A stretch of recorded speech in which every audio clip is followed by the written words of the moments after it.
സർവം കൃഷ്ണാർപ്പണമസ്തു. ശനിദോഷം, കണ്ടകശനി. ജീവിതം മുഴുവൻ തടസ്സങ്ങളും കഷ്ടങ്ങളും. പക്ഷെ ഒരു ദൈവമുണ്ട്, ശനിയെ പോലും പേടിപ്പിച്ചവൻ. ആ ദൈവം ആരാണെന്നറിയാമോ? നമസ്കാരം. ഇന്നത്തെ വീഡിയോയിൽ നമുക്ക് കാണാം ശനിദേവനും ഹനുമാൻ സ്വാമിയും തമ്മിലുള്ള രണ്ട് ശക്തമായ കഥകൾ, രാമായണവുമായി ബന്ധപ്പെട്ട രഹസ്യം, ഒടുവിൽ കണ്ടകശനി സമയത്ത് എന്ത് ചെയ്യണം എന്നുള്ള കാര്യം. ശനിദേവൻ. ശനി എന്നത് ഒരു സാധാരണ ഗ്രഹമല്ല, കർമ്മഫലദാതാവാണ്. നമ്മുടെ പ്രവൃത്തികളുടെ ഫലം നൽകുന്ന ദൈവം. അതുകൊണ്ടാണ് കണ്ടകശനി പോലുള്ള സമയങ്ങളിൽ ജീവിതത്തിൽ എല്ലാ കാര്യങ്ങളിലും താമസവും പ്രശ്നങ്ങളും മാനസിക സമ്മർദ്ദവും വരുന്നത്. ഹനുമാൻ സ്വാമിയും ശനിദേവനും തമ്മിലുള്ള ആദ്യത്തെ കഥയറിയാം.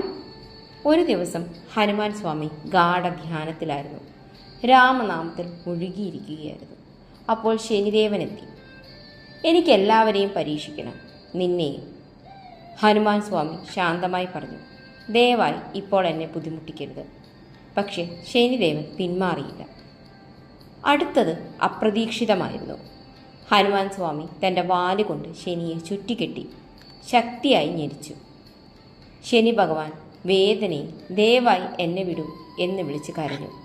അപ്പോൾ ശനി ഭഗവാൻ ഒരു വാക്ക് കൊടുത്തു, ഹനുമാൻ ഭക്തരെ ഞാൻ കഠിനമായി ബാധിക്കില്ല.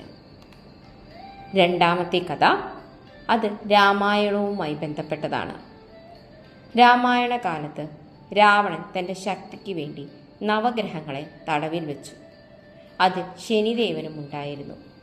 ഹനുമാൻ സ്വാമി സീതാദേവിയെ രക്ഷിക്കാൻ വേണ്ടി ലങ്കയിലെത്തിയപ്പോൾ ഇവരെ തടവിൽ കണ്ടു, മോചിപ്പിക്കുകയും ചെയ്തു.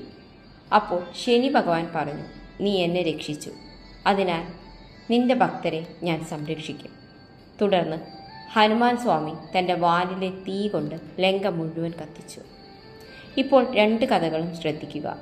ഒരു കഥയിൽ ശനി ഭഗവാൻ ഹനുമാൻ സ്വാമിയോട് തോറ്റു. മറ്റൊന്നിൽ ശനി ഭഗവാൻ ഹനുമാൻ സ്വാമിയോട് നന്ദി പറഞ്ഞു. അതായത് ശനി ഭഗവാൻ ഹനുമാൻ സ്വാമിയെ ബഹുമാനിക്കുന്നു എന്നർത്ഥം.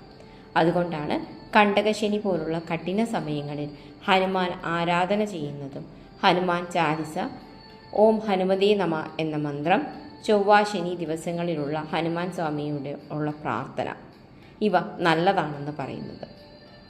ഹനുമാൻ ഭക്തരെ ശനി അധികം ബുദ്ധിമുട്ടിക്കില്ല എന്നാണ് വിശ്വാസം.